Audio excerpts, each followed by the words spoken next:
ফিরে এলাম বিরতির পর। এক যে আছে খাবারে আজ কথা বলছি জিলিপি নিয়ে। আর এই জিলিপি নিয়ে যখন কথা বলছি তখন নানান গল্প আর ইতিহাস তো আসবেই, কিন্তু এখন একবার চলে যাব শান্তনাদির কাছে, কারণ সেইখানে তৈরি হচ্ছে গরমা গরম জিলিপি।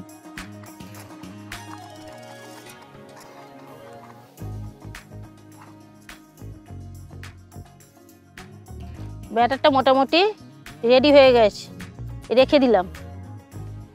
ব্যাটারটা তৈরি করে রেখে দিলাম, দিয়ে আমি শিরাটা বানিয়ে নিচ্ছি, চিনির শিরা। কোথায় কড়াটা বসিয়ে দিলাম।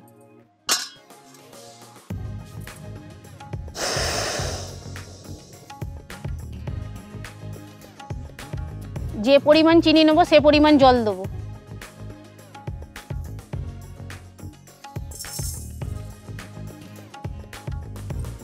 যে পরিমাণ চিনি নেবো সে পরিমাণ জল দেবো।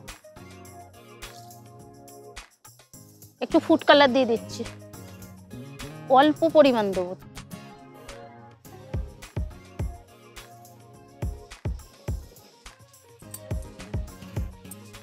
জিলিপি কত রকমের হয় জানেন?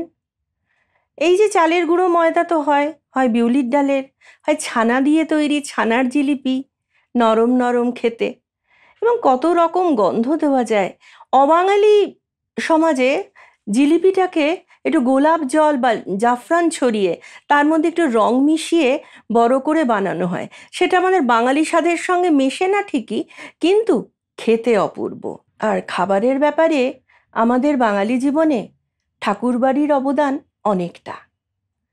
রবীন্দ্রনাথ ঠাকুরের কথাই যদি বলি, তার কিন্তু নানা রকম খাবার নিয়ে এক্সপেরিমেন্ট করার শখ ছিল। হ্যাঁ, নিজে হয়তো হাতাখুন্তি ধরতেন না, কিন্তু পরিকল্পনাটা, ভাবনাটা তাঁর থাকতো, এবং সেই পরিকল্পনা থেকেই তৈরি হয়েছিল মানকচু দিয়ে জিলিপি। সেটা শুনতে খেতে নিশ্চয়ই ভালো লাগবে, কিন্তু বাঙালি জীবনে ওই যে গরম গরম রসে ডোবা মুচমুচে সেই জিলিপির অবদান এবং তার স্বাদ একেবারে অপরিহার্য। চিনির শিরাটা বানানোর সময় একটু মাঝে মাঝে হাতাটা দিয়ে দিতে হবে।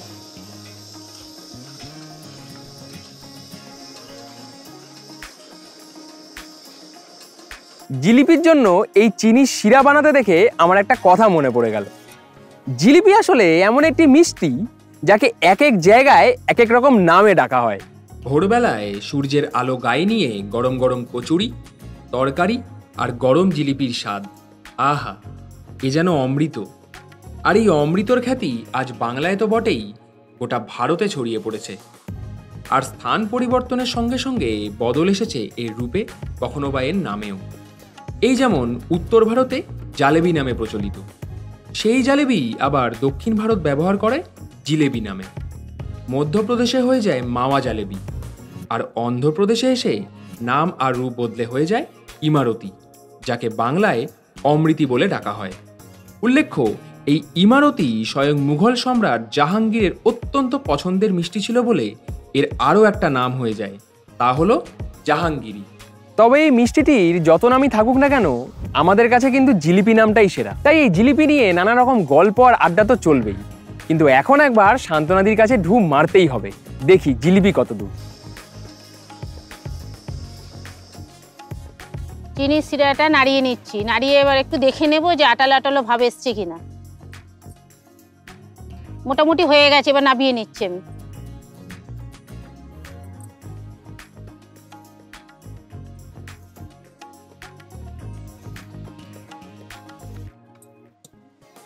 চিনির শিরাটা আমি অন্য একটা পাত্রে ঢেলে রাখবো।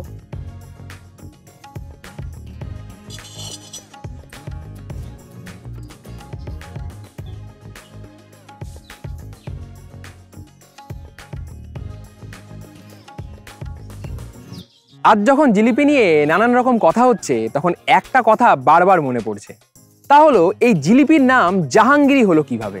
হঠাৎ করে এই মিষ্টিটির নাম জাহাঙ্গীরি হওয়ার কারণটাই বা কি?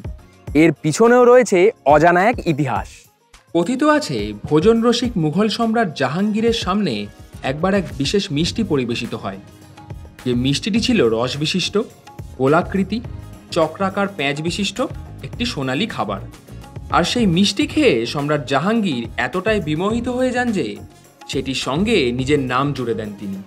ফলে নিজের জাহাঙ্গীর নামটি থেকেই মিষ্টিটির নাম দেন জাহাঙ্গীরা। আর সগর্বে সেটির সংযুক্তি ঘটে মুঘল বাদশাহদের খাদ্য তালিকায়। রাজকীয় এই মিষ্টিটিকে অবশ্য আমরা অন্য একটি নামেও চিনি, তা হলো জিলিপি। আর এই জিলিপির স্বাদেই মজে সমগ্র ভারতবাসী। কিন্তু এখন একবার শান্তনদীর কাছে যেতেই হবে, কারণ সেইখানে তৈরি হচ্ছে আমাদের সকলের প্রিয় জিলিপি। চিনির শিরা আমি রেডি করে রেখে দিয়েছি। এবার জিলিপি বানানোর জন্য আমি কড়াটা বসাবো।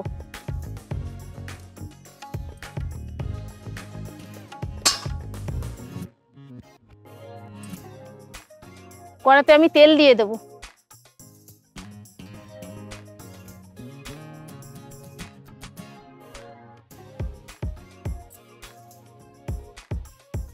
গ্যাসটা অন করে দিচ্ছি।